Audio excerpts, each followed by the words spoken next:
अस्सलाम वालेकुम जी। आज की जो कहानी का टाइटल है वो यासिर बड़ा अजीब व गरीब है। क्या मतलब? वो उसका मतलब ये है यासिर कि आज का जो टाइटल है ना वो है कि एक बाबा जी ना अपनी रूहानी ताकत से चलती हुई बस रोक ली।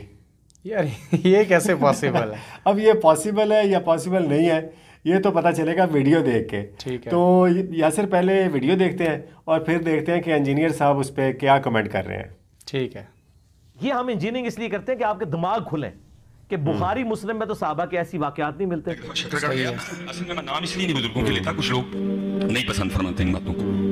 मैं शक्कर गड़ गया, बड़ी बाकमाल शख्सियत, बड़ी शफकत फरमाई और मुझे फरमाने लगे बेटा इस बात का बड़ा ध्यान रखना, अल्लाह को अपनी मखलूक से बड़ा प्यार है। फरमाने लगे जवानी में मैंने बड़ी मेहनत की और फिर अल्लाह ने मुझे फ़क्र अता फरमाया। देना तो हजरत किसी के जरिए होते हैं ना, पीरो मुर्शिद के जरिए। फरमाते फ़क्र अता हुआ और साथ पीरो मुर्शिद ने फरमाया अल्लाह की मखलूक की खिदमत करनी है। शकरगढ़ फरमाते हैं, चलो मिसाल के तौर पे जी आपकी पिंडी बैत थी फरमाते इतवार वाले दिन ना मैंने इरादा किया कि अपने पीरो मुर्शिद की ज़ियारत करने जाऊँ। फरमाते हैं शकरगढ़ से मैं सियालकोट आया, सियालकोट से मैं पिंडी वाली गाड़ी पे बैठा, गाड़ी जा रही थी, कहते असर की नमाज का वक्त आ गया। कहते मैंने गाड़ी वाले से कहा गाड़ी रोक, मैं असर पढ़नी, उसने नहीं रोकी। फरमाते मैंने 2-3 बार कहा, उसने नहीं रोकी। कहते मैं थोड़ा सा ज़रा गुस्से में बोला तो मुझे कहने लगा हजरत जी वोटिंग करा लो, जे नमाज पढ़ने वाले बहुते ने तो रोक देंगा, जे थोड़े ने तो नहीं रोका। और फरमाते मैंने उठ के खड़े होकर सारी गाड़ी को फैसला किया मैं किन्ने नमाज पढ़नी। कहते सिर्फ 3 बंदों ने मेरे साथ हाथ खड़े किए। अच्छा। टोटल हम 4 हुए, उसने गाड़ी नहीं रोकी। कहते फिर उन्होंने क्या फिर मैं क्या उन्हें मैं गाड़ी रोक के दसना। फरमाते फिर जो अता हुआ था मैंने गाड़ी रोक ली, गाड़ी रोक गई। कहते नहीं वो कंडक्टर भी ड्राइवर भी उतर के खड़ा पे गड्डी की हुआ। कहते मैं जनाब वुजू किया, खुशबू नमाज पढ़ी, आगे गड्डी से बैठा तो फिर गड्डी स्टार्ट कर दी, गड्डी टुर पई। कहते मैं जिस टाइम पिंडी पहुंचे ना अपने पीर का, कहते ने पीर बाहर ही बैठा ना मस्जिद च उसे ना रंग उस। कहते मैं जिस टाइम गया हजरत ने जाने कुट के चंड मेरे मुंह पे मारी,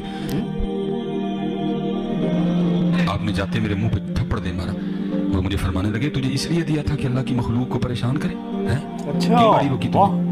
मसले के तहत तो तू गाड़ी में भी नमाज पढ़ लेता, बाद में कर लेता। क्या है किसी ने जनाजे पे जाना था, किसी का इंतजार हो रहा था, इसलिए तुझे दिया था, इधर दे वापस। कहते ना उदू दे आज तक वापस नहीं किया आपने कोई। ये सारे बुजुर्ग क्या आज नापैद हो गए? हम सिर्फ ये पूछते हैं कि इन बुजुर्गों के बारे में आपने झूठ बुजुर्गों का सर हम क्रिटिसाइज नहीं कर रहे, ठीक है, हमारा कोई लेना देना नहीं, उनके नाम पे जो आप कर रहे हैं हम उसको क्रिटिसाइज कर रहे हैं। हमारे साहबा की करामात, नबी इस्लाम के मुर्जात बताएं जो सही सनद से साबित है, वो दुआएं हैं जो अल्लाह ताला ने उनके हक में कबूल कर ली। इससे ज्यादा कुछ नहीं करके कुछ नहीं दिखा सकता। करके अगर कोई दिखा सकता है वो सिर्फ नबी होता है, और वो भी करता उस वक्त है जब अल्लाह ताला उसको इज़्ज़त देता है। वरना मैं आपको बताता हूं, मुझे बताएं हजरत मूसा अलैहिस्सलाम ने जब पहली दफा आसा फेंका, कुरान में आता है, तो क्या अल्फाज है, पीठ फेर के भागे जब वो अजदा बन गया। क्यों भागे? अगर उन्होंने खुद बनाया था फिर तो उन्हें भागना चाहिए था, उनको पता ही नहीं था ये हो जाएगा। जैसे छोटा बच्चा पहली दफा जब नींबू चाटता है तो क्या हालत होती है उसकी, या बच्चा छोटा जब पहली दफा माचिस लाता है वो डर जाता है, आग निकलती है, उसका पहला एक्सपीरियंस होता है। हजरत मूसा अलैहिस्सलाम का ये पहला एक्सपीरियंस था, उसके बाद वो आम हो गया, जब भी होता था फेंकते थे। लेकिन जब वो बनी इसराइल को लेकर समुद्री झील के किनारे पहुंचे हैं, पीछे फरौनी आ गए, आगे झील है, साथ ही फिर कहने शुरू कर मरवा देता जना मूसा, आप परेशान हो गए। कुरान में आता है कि हज़रत मूसा भी खौफ खा गए, खीफत मूसा। फिर आता है कि अल्लाह ताला ने वही नाजिल की कि ये मूसा ये आसा पानी पे मारो रास्ता बन जाएगा। तो हज़रत मूसा ने खुद क्यों नहीं मार लिया? ओ उनको यही पता था कि ये सिर्फ सांप ही बन सकता है, उनको क्या पता था कि ये काम भी कर सकता है। हाय हाय हाय इंजीनियर साहब क्या बात है, सुभान अल्लाह। सर कुरान में से क्या क्या रिजल्ट निकल रहे हैं। वो डरे क्यों?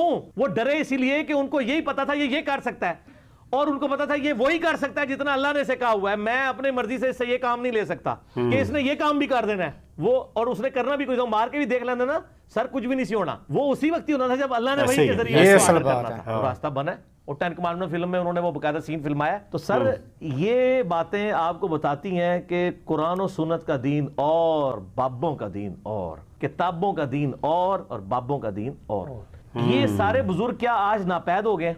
हम सिर्फ ये पूछते हैं कि इन बुजुर्गों के बारे में आपने झूठ बुजुर्गों का सर हम क्रिटिसाइज नहीं कर रहे, हमारा कोई लेना देना नहीं, उनके नाम पे जो आप कर रहे हैं हम उसको क्रिटिसाइज कर रहे हैं। ये बुजुर्ग जो 1965 में बम पकड़ते रहे, हमारी 65 की जंग में दाता साहब खुद जो है वो जंग में लड़ रहे थे, खुद दाता साहब। और ये बातें जर्नलों ने लिखी हैं जो जर्नल है उस जमाने के।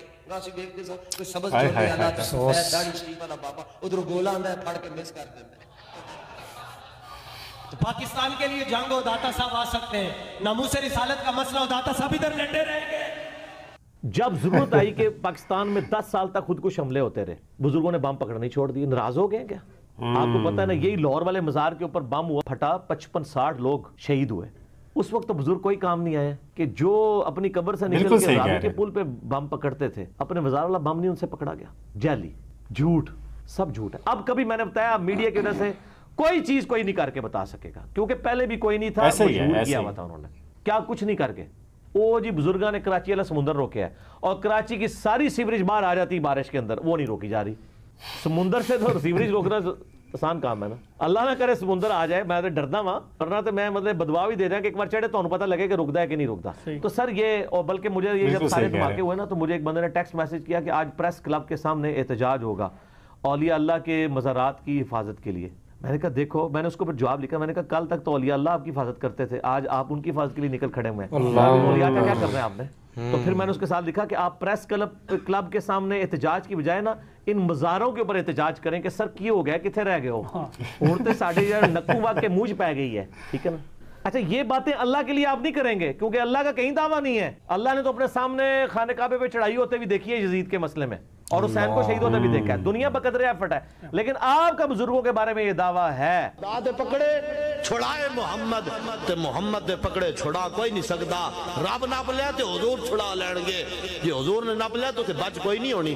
जनाब खुदा का पकड़ा छुड़ाए मोहम्मद, मोहम्मद का पकड़ा छुड़ा कोई नहीं सकता। वो कहते हैं बुजुर्ग, वो कहते हैं शेख अब्दुल कादिर जिलानी ने इजराइल को रूह खोली सी, कितना मशहूर वाक़या है वो जी, रूह लेकर खोली। खुदा का नाम लो मेरे भाई, कुछ नहीं हो सकता। मैं इस पे एक छोटी सी इंजीनियरिंग कर देता हूँ। हजरत जुंदुब, अच्छा, एक सहाबी थे, वलीद बिन जो उकबा था, जो हजरत उस्मान की तरफ से कूफे का गवर्नर था, उसने कूफे की जामिया मस्जिद में ना वो मदारी भी बुलवा के तमाशा भी करवाता था। तो एक दिन उसने एक जादूगर बुलवाया हुआ, जो जिसका क्लेम था कि मैं गधे के मुंह की तरफ से दाखिल होके उसके इखराज वाली जगह से बाहर निकल के दिखाऊंगा, मैं मुर्दे को भी जिंदा कर दूंगा। ये वाकया इमाम अली अलैहिस्सलाम, एक फिल्म बनाई है ईरान वालों ने हजरत अली के जिंदगी के आखिरी 10 साल के ऊपर, और जिसमें हजरत उस्मान के भी यानी वो 4-5 साल खिलाफत के आखिरी बनते हैं, उसमें उन्होंने ये फिल्माया है वाकया। तो वो तमाशा लगा के बैठा होता है वो जादूगर, वो फिर वो कहता है जी लाओ जी, वो कहता है जी आपको बंदा लाओ, मैं उसको कत्ल करके जिंदा करूंगा। तो वो 2 कैदी पेश किए जाते हैं, तो वहां पे वो साहबी एंटर होते हैं, कहते हैं वलीद तेरा सत्यानाश हो, ये तू क्या कर रहा है, तेरी अकल मानती है कि इस तरह ये हो सकता है। वो सिर्फ एक दज्जाल वाला मामला होना है, वो भी एक दफा ही होना है, वो भी अल्लाह ताला ने आजमाइश, उसके अलावा तो कोई चीज रिपोर्ट नहीं हुई है। वो कहता है कि नहीं ये करके दिखाएगा। वो क्या करते हैं, वो उस जादूगर के हाथ से तलवार पकड़ के उस जादूगर का सर काट देते हैं वहां पे। तो जादूगर की सजा भी यही है, वो काफिर भी था और जादूगर भी था, और कहा अब इसको क्या अपनी खुद जिंदा होके बताए। मुर्दे जिंदा करता है, आप जिंदा होके दसे। तो सर अगर ये सारे बुजुर्ग जो मुर्दों को जिंदा करने वाले दावे हैं, आप ये बुजुर्ग हमारे सामने ले आए, हम उनको शहादत के रुतबे तक पहुंचाएंगे, पहले स्टाम्प पेपर पे उनसे लिखवाएंगे कि हम आपको शहादत शहीद इसलिए करने लगे हैं कि आप तो लोगों के मुर्दे जिंदा कर सकते हो, आप खुद भी जिंदा होगे, उठ जाओगे, तो आप हमें इजाजत दें ताकि कल को हमें जुडिशरी में तारीखें न भुगतनी पड़े। उसके बाद इनको शहादत के रुतबे पहुंचाते हैं। सर ये शहीद होने से पहले ही ना किताब सुन्नत का मनहज इख्तियार कर लेंगे, कहेंगे नहीं इंजीनियर साहब हम भी आपके साथ ही हैं। ये कहानियां थी। और ये तो यासर साहब, ये कैसी कैसी अजीबो-गरीब कहानियां हैं जो आजकल मार्केट में आ रही हैं यार, बस रुक रही है यार। तो बिलाल साहब मैं आपको इसका ना क्रेडिट दूंगा कि आप कोई ना कोई ऐसी इनकी कहानियां ढूंढ के लेके आते हैं ताकि लोगों में अवेयरनेस फैले, और लोग इन नाम नेहाद मौलवियों को और नाम नेहाद ये जो बाबे बने हुए हैं या औलिया अल्लाह बने हुए हैं या औलिया अल्लाह के मानने वाले बने हुए हैं, लोग इन्हें पहचान सकें, क्योंकि इनका मकसद दीन की अशात करना नहीं होता, अपने बुजुर्ग बाबों को और अपने आप को मनवाना होता है। हाँ, तो यासर वो जो बाबा जी जिन्होंने बस रोकी है, वो बस को रोकने की बजाय ये नहीं कर सकते थे कि बस में पेट्रोल ना डालें और वो बस चल पड़े? यार ये पॉसिबल नहीं होता ना, इस वजह से। अच्छा ये पता क्या चीज़ है, ये कोई ना कोई इस तरह, अब देखे ना इस कहानी का कंक्लूजन क्या है, इसका कहीं से कोई शरई चीज़ साबित हुई है?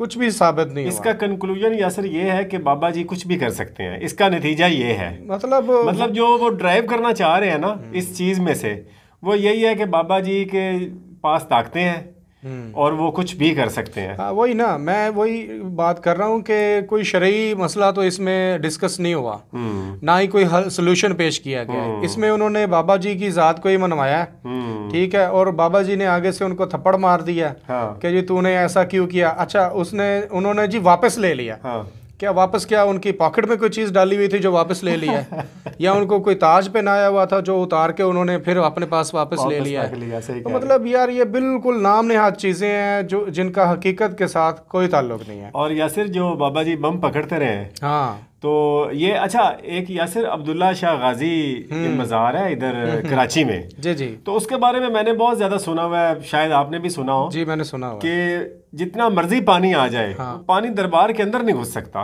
क्या ये हकीकत है?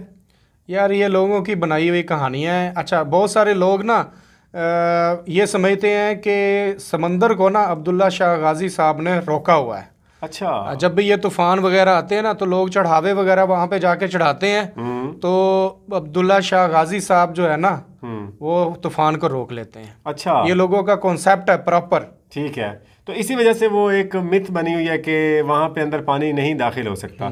अब देखें यासिर, जहाँ पे इतने इतने बड़े औलियाए कराम के मज़ारात हैं इराक में और शाम में यासिर, तो देखें वो बेचारे वो जो मज़ारात हैं वो तबाह हो चुके हैं। बिल्कुल, आप फ़लस्तीन देख लें, पैगंबरों की ज़मीन है, कितने बम ब्लास्ट होते हैं वहाँ पे, कितने बच्चे शहीद हो जाते हैं, ठीक कितने है, बेचारे आदमी शहीद हो जाते हैं। अब जो इराक है उसको औलिया की ज़मीन कहा जाता है, ठीक है, वहाँ पे ये जो इराक अमेरिका जो जंग थी उसके अंदर पता नहीं कितने औलिया अल्लाह के जो दरबार हैं वो शहीद किए गए हैं, उनके ऊपर बम ब्लास्ट हुए हैं। तो वो बम पकड़ने वाले कहाँ गए अब? बिल्कुल, ये बिल्कुल बहुत बड़ा क्वेश्चन मार्क लग गया है, क्योंकि अब तक सोशल मीडिया भी इतना आम नहीं था, लोगों को इतनी अवेयरनेस नहीं थी, तो लोग समझते थे कि वाकई इसका ताल्लुक सच के साथ है। सही बात। सवाल ये पैदा होता है कि अगर उस टाइम ये एक्टिविटी वो परफॉर्म कर रहे थे तो अभी क्यों नहीं कर रहे? हालांकि यासिर ज्यादा जरूरत है इन चीजों की। अच्छा, पाकिस्तान को तो खास तौर पे बहुत ज्यादा जरूरत है। अच्छा, जरूरत भी ज्यादा है,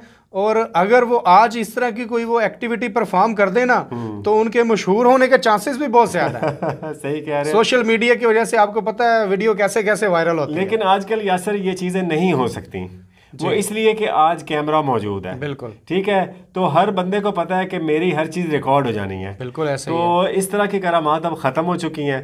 तो हमारे लिए ये यासर एक मैसेज है कि इस तरह की कहानियां जो हैं वो उनसे बचें। बिल्कुल, और दूसरों को भी इनसे बचाएं। बिलाल, हम तो अपनी तरफ से हिस्सा डाल रहे हैं। हाँ। लोगों को अवेयर कर रहे हैं, लोगों को बता रहे हैं कि इन जैसी जो कहानियां हैं उसको जरूर सुने, जरूर सुनने के बाद कंक्लूजन एंजॉय करें और कहानियां सुनने के बाद इस नतीजे पे पहुंचे कि यार बड़ी कहानियां करवाई गई हैं। हाँ, और जो करना है अल्लाह की ज़ात ने करना है। बिल्कुल, यासिर यही तौहीद है। बिल्कुल, ठीक है जी। तो ये थी आज की वीडियो। अगर आप चैनल पे नए हैं तो इसको सब्सक्राइब करें, शेयर करें, चैनल पे कमेंट भी किया करें, हमें बताया करें कि नेक्स्ट वीडियो हम कौन सी डालें या हमारा रिएक्शन आपको कैसा लगता है। ठीक है जी, वीडियो देखने का बहुत शुक्रिया। अल्लाह हाफिज़।